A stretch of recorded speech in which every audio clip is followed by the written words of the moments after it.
Assalamualaikum warahmatullahi wabarakatuh. Nama saya Nur Latifah dari kelas 5F, Pendidikan Bahasa Inggris Universitas Singapura Bangsa Karawang. Kali ini saya akan menjelaskan hasil review saya tentang artikel jurnal yang berjudul An Investigation of English Listening Strategies Used by Thai Undergraduate Students in Public Universities in the South. Artikel jurnal ini dibuat oleh Titipat Watajarukiat, Monta Catupot, dan Panida Suksemuang.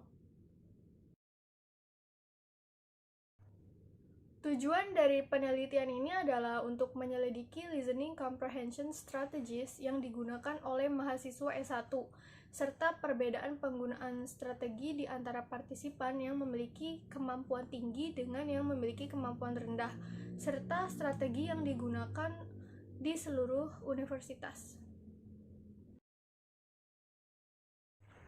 Oleh karena itu, melalui penelitian ini, peneliti ingin mencari jawaban dari 3 pertanyaan. Pertama, apa saja 10 strategi English listening teratas dan terbawah yang digunakan oleh setiap partisipan? Kedua, apakah ada perbedaan yang signifikan dalam penggunaan strategi antara more able students dengan less able students?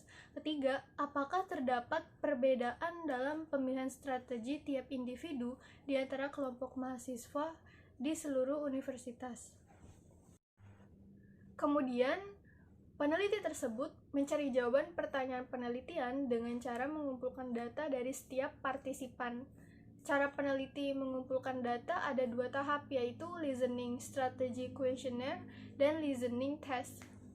Questionnaire dilakukan sebelum tes untuk memastikan bahwa penggunaan strategi yang dilaporkan adalah yang dapat digunakan dalam situasi umum, tidak hanya dalam konteks ujian.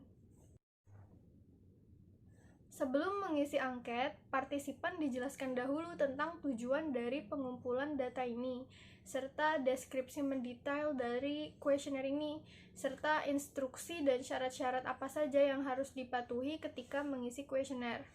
Waktu yang diberikan untuk mengisi kuesioner ini adalah 30 menit. Setelah mengisi kuesioner, kemudian dilanjutkan dengan listening test. Partisipan memiliki kesempatan 2 kali untuk mendengarkan audio listening. Hal ini dilakukan untuk mempermudah sebagian partisipan yang sulit menangkap artinya untuk menjawab pertanyaan. Selanjutnya, data tersebut dianalisis menggunakan one-way ANOVA analysis. Selanjutnya, temuan penelitian. Pertanyaan pertama yaitu apa saja 10 strategi English listening teratas dan terbawah yang digunakan oleh setiap partisipan. Temuan menunjukkan terdapat 4 kategori strategi yang paling banyak diterapkan.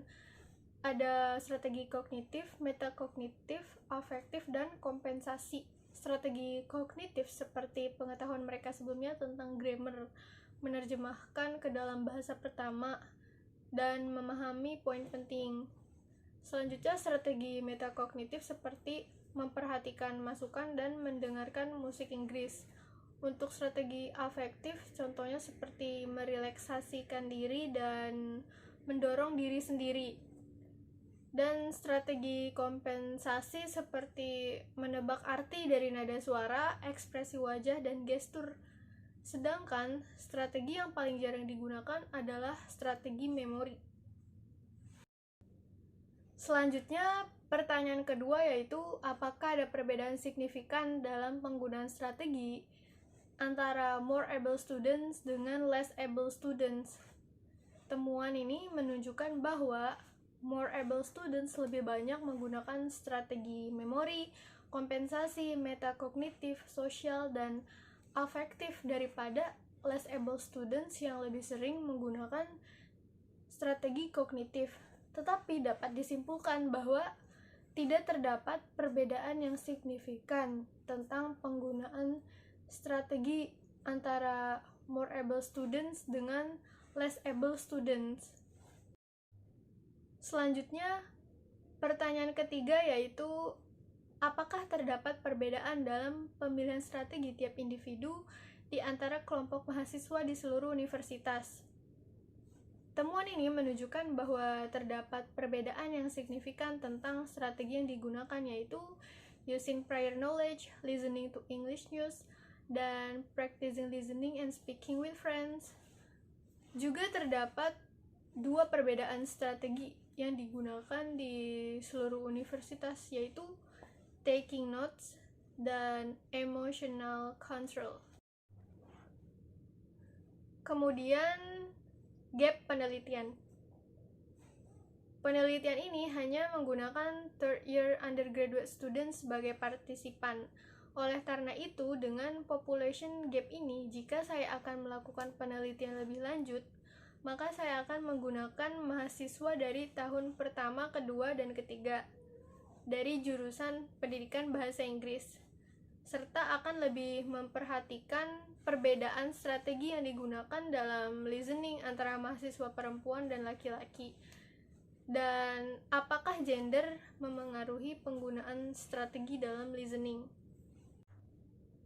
Sekian review dari saya. Wassalamualaikum warahmatullahi wabarakatuh.